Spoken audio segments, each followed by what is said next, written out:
Today we're going to continue talking about slope. We know slope is the steepness of a line. Another important one, especially when we get to word problems, will be a constant rate of change. So it goes up by the same amount over the same time frame or something. When you're doing a graph, you will use these words, rise over run. Very important that you rise first and then you do the running. And this will be used when we're given ordered pairs. Calculate the slope. It's the change in y's over the change in x's. And it doesn't really matter which one is your y sub 2, as long as whatever one you choose for y sub 2, you'll choose the same one first when you're doing your x. So, slope from a graph, we're going to use rise over run. So let's use rise over run in this next picture then. So let's put a line on here and find its slope. So let's say this is one point on our line. This is another point on our line. So let's draw the line through there. Now, you don't have to have specific points actually with dots on them. Remember, a line is made up of points. So just because, I can find the slope of this line if it goes through whole number pairs that I can find. I don't actually have to have a dot there to do it. I can just say, oh look, there's an ordered pair, and there's an ordered pair, and I can use those. I usually start at the bottom when you don't have to, and I'll show you both ways. So I'm going to start at this bottom point, and I'm going to go straight up. How many do I have to rise? So 1, 2, 3. Usually don't put dots there, but I want you to be able to see. So I went up 3. How many do I have to run? 1, 2, 3. This time it's to the left, so I represent it with a negative 3.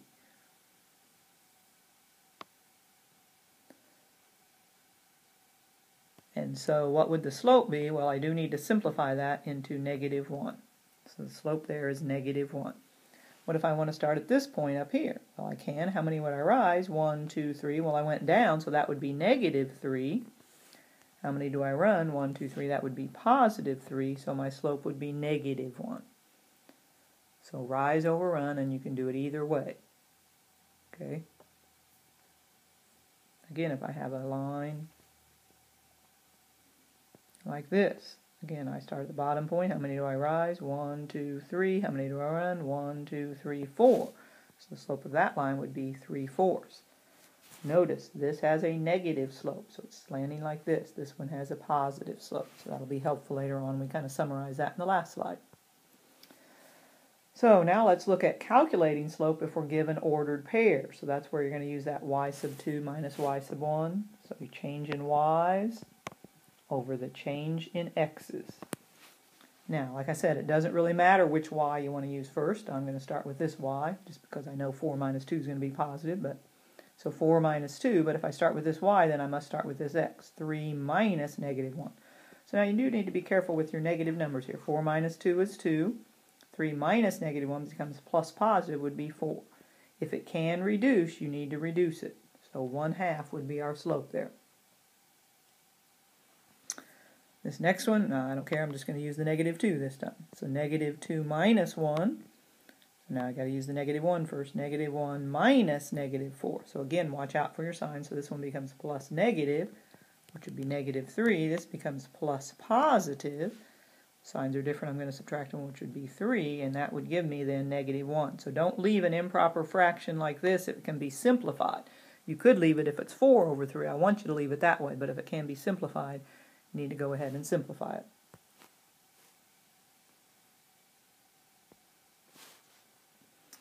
Again, doesn't matter which one. Let's say 2 minus 2 over 1 minus negative 1. So this gives me 0 over 2, which what does that simplify into? 0. So don't leave 0 over 2. This is a special type of line. This is a horizontal line when you get a slope of 0. In other words, it's flat. It has no slope. Well, it has a slope of 0. Sorry, I don't want to say no slope. So that's something else.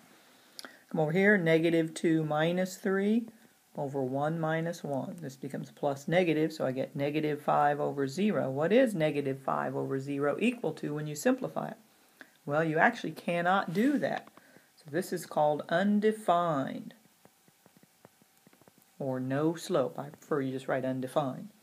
And this is a special type of line. This is a vertical line. Okay, so those are the two special situations. Remember, you can't divide by 0, so this is undefined. And then what if you're given the slope and you're given 3 out of the 4 coordinates and you have to find the missing coordinate? Well, you start it the same way.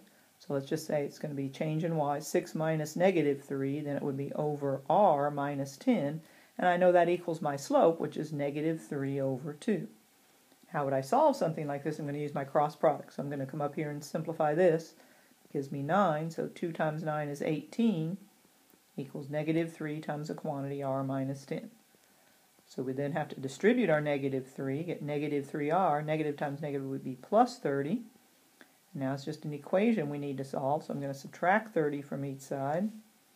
So I'll write it up here since I'm running out of room. I'm going to get negative 12 equal negative 3r. So I would need to divide by negative 3 and get 4 equal r.